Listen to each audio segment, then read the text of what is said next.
इस प्रकार से जब उन्होंने रोज जा करके बड़ी परेशान हो गई, दोनों की अपनी क्रियाओं कर्म करने के बाद में दोनों को जब लास्ट में चेतना हुआ, तो जब धीरे धीरे मोह दूर होने लगा, क्योंकि धीरे धीरे मोह दूर होता है, तब धीरे धीरे मोह दूर होने लगा। उसी समय कार्तिक का महीना आ गया। सोचने लगी बैठे बैठे करेंगे क्या, समय तो पास होगा नहीं।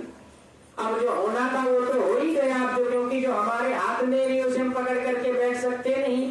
कार्तिक स्नान करने लगी और कार्तिक स्नान करने लगी, व्रत करने लगी, विधि विधान से नियमों का पालन करने लगी। ऐसी परिस्थिति में एकादशी का भी व्रत करने लगी। और कार्तिक में स्नान और एकादशी का व्रत सबसे श्रेष्ठ उत्तम व्रत बताया गया है मनुष्यों के लिए।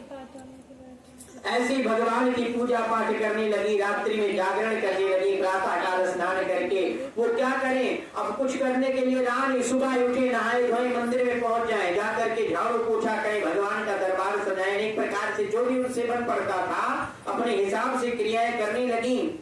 और ऐसी परिस्थिति में भगवान की पूजा करते वो जीवन को मुक्ति प्राप्त हो जाती है। जो तुलसी के वन की पालन करते हैं, फिर वहीं उसी संसार रूपी में आकर के उनको जन्म नहीं लेना पड़ता। ऐसी परिस्थिति में जब भगवान का विष्णु का मंदिर साफ सूफ करने लगी, सेवा करने लगी, तुलसी महारानी की पूजा करने लगी, स्नान कराने लगी, व्रत का पालन करने लगी, ऐसी परिस्थिति में जो संपूर्ण रूप से हृदय से भगवान की पूजा करता है उसको फिर जन्म मरण से मुक्ति मिल जाती है।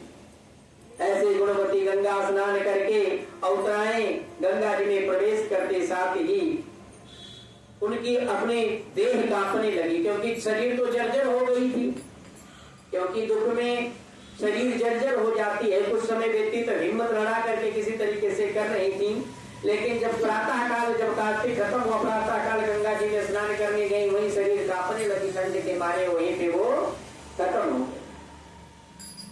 धर्मराज के दूत जो विमान लेकर के विमान पर बैठा करके लेकर के आए, ये कार्तिक मास के प्रभाव से धर्मराज के दूत, सोचो बात, स्वर्ग और नरक दोनों मनुष्यों के लिए बनाया गया है।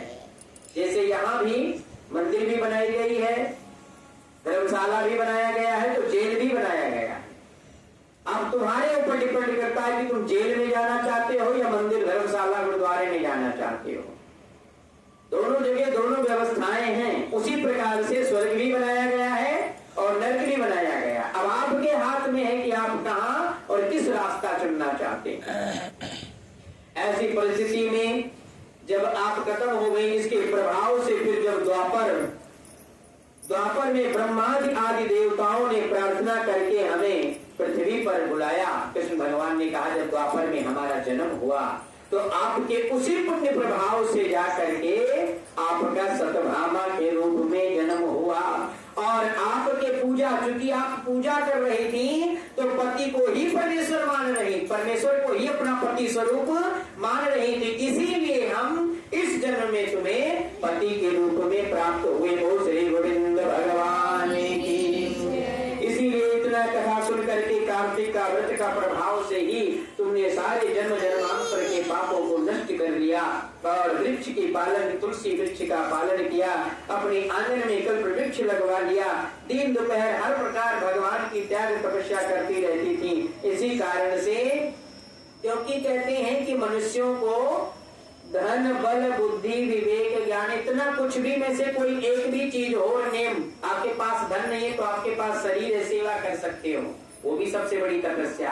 आपके पास बल भी नहीं है तो आपके पास मुख है, जीवा है, राम का नाम संकीर्तन कर सकते हो, वो भी एक पूजा है।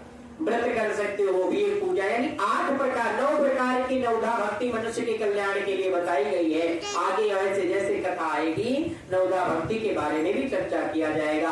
बोल गोविंद भगवान की।